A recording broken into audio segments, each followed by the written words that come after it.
Hello, class. Welcome to lesson 4, human trafficking. Today we'll start again with our video and then we'll continue from there.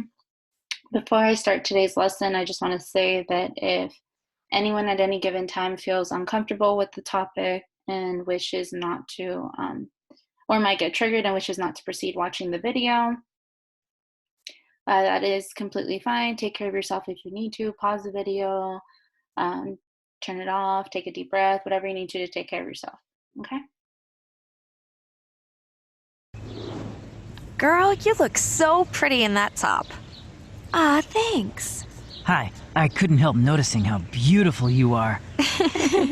Thanks? You would make a great model. There's a lot of money in it. You know, how are things going for you at home? Thanks, dude. Bye. Come on, Jasmine. Ugh, what a creep. Yeah, what was up with that? Hey, gorgeous. Hi? Listen, I've set up this great photo shoot for you this afternoon, and I'd love to have you come along. You can earn a lot of money doing this. Come on, it'll just take a few hours. You're so beautiful, and I know the pictures will turn out amazing. Please? Well, okay. Why not? Awesome. You're going to love this. Come on, my car's over here. Look, a girl as beautiful as you can make a lot of money doing this. Just do anything the photographer asks you to. Don't worry.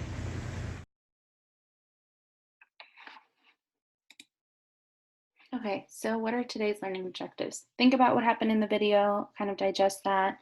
As we can see, the character was invited to a kind of like a hotel obscure situation. So just keep that in mind. What are some red flags that you notice? And then at the end of the lesson, we'll watch the second part of the video and see what happened. So today's learning objectives are define human trafficking, including sex trafficking, identify common victims of human trafficking, identify warning signs of human trafficking, and identify resources for reporting and escaping human trafficking.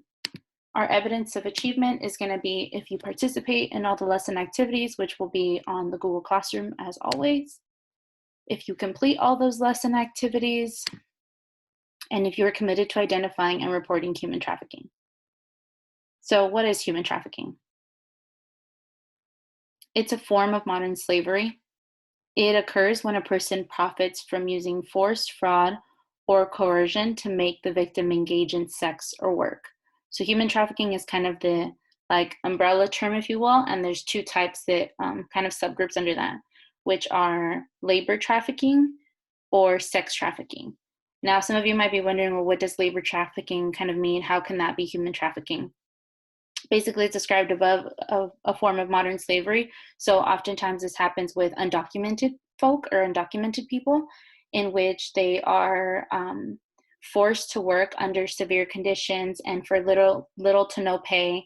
And the reason that they do so is to just be able to make some kind of living, but it's a very difficult life to get out of because they are forced to be there with the fear of, say, the person that they're working for calling immigration or whatnot. Okay, so that would be labor trafficking. And then sex trafficking will go more into depth about that. So how common is human trafficking in the US? It has surpassed the illegal sale of guns, and it will surpass the illegal sale of drugs in the next few years. It's a 32 billion a year industry, and human trafficking is on the rise and is in all 50 states.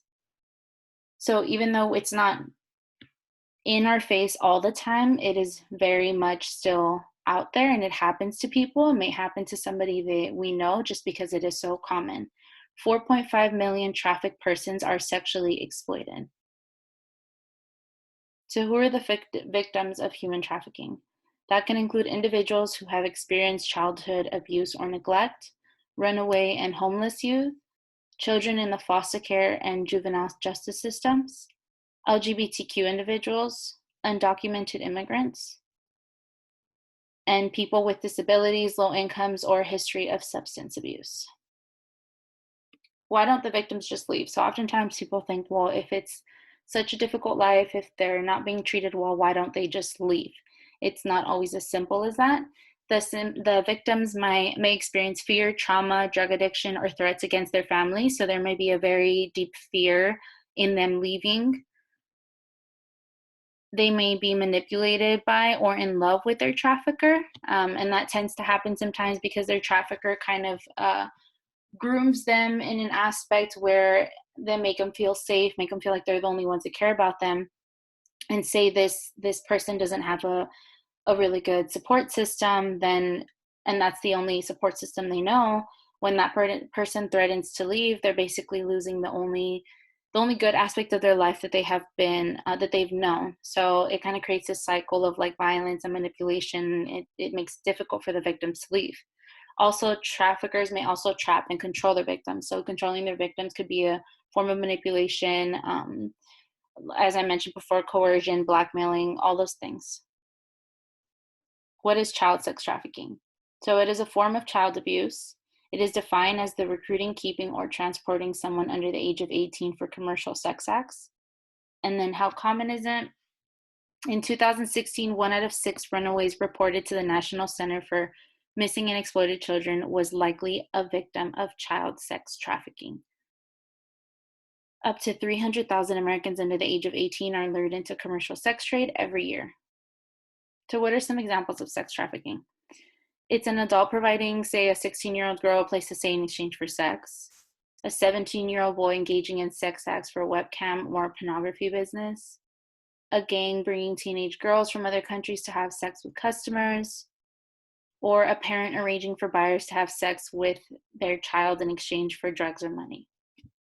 These are just some examples. There's multiple different forms that it can take. So just because a certain scenario doesn't fall within these examples, it doesn't mean that it's not considered sex trafficking. Where does this sale for children occur?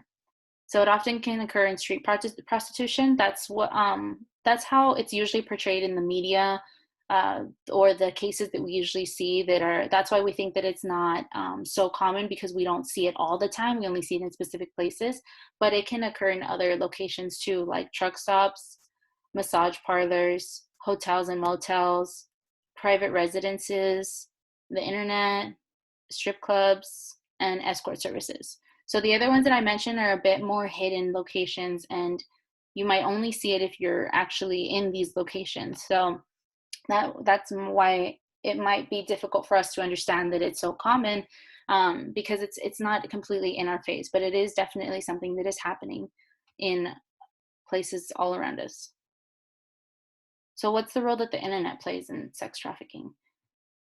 They can use it to befriend, to groom, to recruit, to advertise, to control, stalk, or harass the victims. I use the term grooming before. Oftentimes people ask me what that means.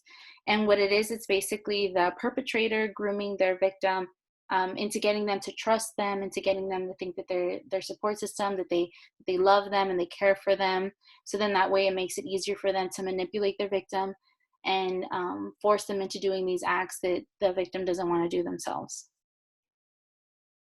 And what are some red flags? So some things that we can look out for are evidence of controlling or dominating relationships, frequenting websites and social media for known for recruitment, possession of expensive jewelry, clothing, or a cell phone a youth cannot afford, possibly overly sexual behavior or dress, curfew violations, truancy, loitering, and prostitution, a constant communication with multiple men, phone records of names and monetary amounts, or suspicious tattoos or branding. The suspicious tattoos or branding usually consists of a tattoo, say, on the wrist, has someone's initial, dollar signs on their neck, probably profanity also on there, claiming that someone is their property. So those are some tattoos to look out for. Oftentimes they have like the lettering can have like a crown on it, or some type of like jewel, just like claiming that like that person is this person's king or owner of, and that's how they use branding, through tattoos. So what would you do? Our activity for today, you can, after you finish watching the video, you're going to be given a list of different types of scenarios, and then there's going to be little check boxes in which you'll respond as what would you do if you were put in the situation or if you were seeing the situation unfold in front of you? Okay, so you'll fill out that Google form and then you'll turn it in. So what do victims need? We talked a lot about what it is, how it happens, where it happens, but how can we help these victims? What do they actually need? How can we serve as a source of information or resource? So they need emergency shelter, food and clothing, medical and mental health care, legal services, transportation, education, and employment. Okay. So the victims of sex trafficking are not criminals to be arrested, but victims that need to be rescued and supported. And rescued and supported in all the ways that I listed there. So at a specific shelter, they need that mental health, some different form of employment so that they can feel that they can continue and prosper with their lives without relying on the perpetrators. But we shouldn't see them as the criminal of the act themselves because they are being manipulated into doing this work. And how do we report human trafficking? So say you see it happening, you want to contact your local police or sheriff. You want to contact a school counselor, school nurse, or social worker. And for additional support, you can contact the National Runaway Hotline at 1-800-RUNAWAY or www.1800runaway.org. You can also call the National Human Trafficking Hotline. I encourage you all to take a picture of this, to put this in your contacts. You never know when you might need it or when you might come across something and you might think to yourself, I can't remember what that number was or what that website was, something to just look into. Maybe if you want just more information about how you can help, you can go to that website itself.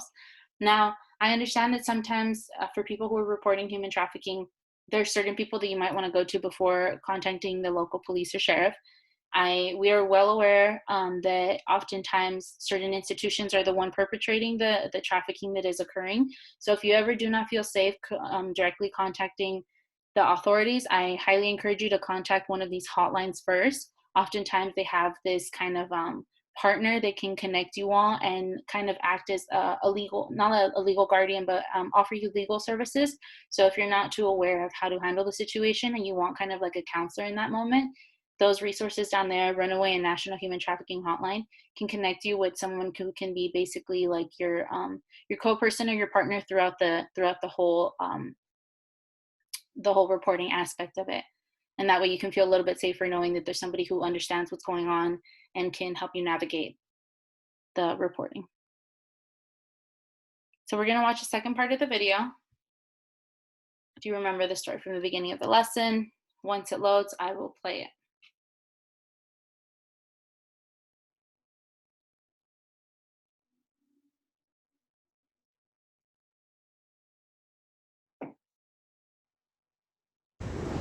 Actually, I don't think so. I'm out of here. What? Come back here! Dang, girl, why are you running so fast? Eva, Dulce, that guy we met at the mall wanted me to do a photo shoot. A what? Did you do it? No. I ran away at the last minute. He took me to a motel. You have to report him to the police. ASAP. Okay, I know. I remember what his car looked like, too. I'll call the police now. Here, let me help you find the number.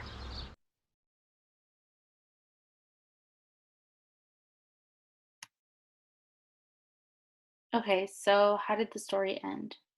What happened in the second half of the story, and what can we learn from this? Again, this will be on the message board post. You just reply to the questions based on what you saw in the video. The lesson wrap-up and the quiz will also be on your Google Classroom, as well as your reflection. Do not forget to fill that out because that's how we keep attendance.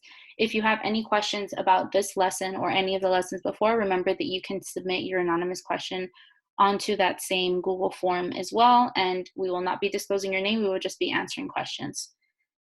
All right, so this concludes our lesson for today. You can go ahead and close the video and continue with your activities. Thank you. Have a good day.